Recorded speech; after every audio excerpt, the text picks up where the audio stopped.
donc au Fauteuil Rouge à Bressuire pour vous parler d'une nouvelle manifestation qui aura lieu du 26 au 29 mai et qui va s'intituler Lettres et images du sport, avec une double manifestation en somme, un salon du livre sportif et un festival du documentaire sportif. Emmanuel.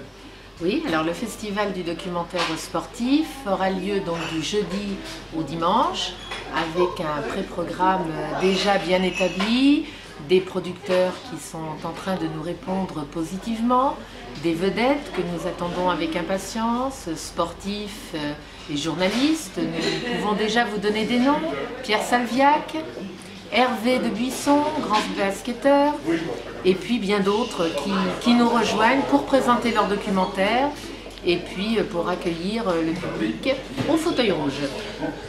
Alors, dont les films et documentaires, surtout sportifs, seront multidiffusés dans toutes nos salles, dans toutes les salles du Fauteuil Rouge.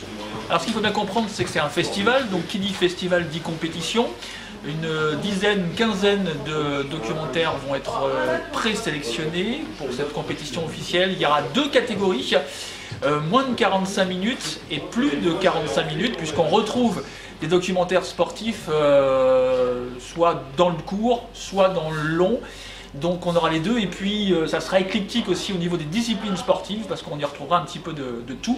On veut vraiment une émulation, une réflexion autour du documentaire sportif à Bressuire, donc du 26 au 29 mai 2016. Et en parlant d'émulation, on va prendre contact à partir d'aujourd'hui avec notre groupe de travail auprès de toutes les associations sportives bressuiraises pour essayer de faire des temps forts tout au long de ces 4 jours avec la venue de ces champions et de ces journalistes qui pourraient ainsi profiter de l'occasion pour faire venir les jeunes et les moins jeunes lors de ce festival. Donc nous on est ici, on vous attend donc du 26 au 29 mai au Fauteuil Rouge pour la nouvelle manifestation Lettres et images du sport. Et moi je dirais simplement une chose: vive le sport à Bressuire. Vive le sport à Bressuire. Nous sommes réunis aujourd'hui pour vous parler du salon du livre sportif qui se déroule à l'intérieur du festival Lettres et images du sport. Donc Lettres et images du sport, un événement organisé par la ville de Bressuire avec deux composantes. D'une part, le salon du livre sportif et le festival du documentaire sportif, donc qui aura lieu à Boca-Paul, ici pour le salon du livre qui se tiendra dans la rue en bas de Boca-Paul, et au Fauteuil Rouge pour le festival du documentaire sportif.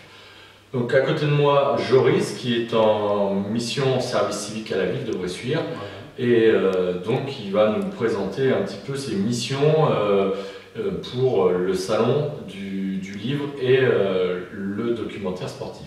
Alors voilà, comme l'a dit Sylvain, je suis volontaire en service civique. Je suis missionné sur l'ensemble de l'organisation du festival Lettres et images du sport. Donc actuellement, les missions qui concernent l'organisation du salon du livre sportif consistent à contacter les éditeurs et les auteurs de livres sportifs. Donc actuellement nous sommes sur la période de contact, dans la phase de contact, la première phase qui est assez longue. Donc voilà, ce salon du livre sportif se déroulera le week-end du 28 au 29 mai. Donc voilà, comme l'a dit Sylvain, à Boca-Paul. Voilà à peu près sur les missions et les dates du salon. Voilà. Donc le salon du livre sportif qui se déroulera, comme l'a dit Joris, le dernier week-end de mai, le week-end de la fête des mères. Donc vous pourrez venir acheter des livres pour vos mamans. Et on a déjà quelques auteurs qui ont répondu favorablement à notre invitation. Donc on pourra croiser sur ce week-end-là Pierre Salviac, donc une figure du journalisme et du rugby, qui a commenté pendant de nombreuses années les matchs de l'équipe de France sur France Télévisions notamment, et aussi Hervé de Buisson, illustre basketteur des années 80-90, qui était le Tony Parker du basket des années 90, qui était l'un des premiers à avoir mis les pieds aux États-Unis. Donc qui seront les deux premiers noms que l'on peut annoncer pour l'instant, et après je vous invite à suivre l'avancement de notre projet sur le site, sur la page Facebook, sur l'événement Facebook de la ville, où on vous annoncera au fur et à mesure les personnalités qui viendront éclairer cette première édition du festival Lettres et Images du Sport. Voilà.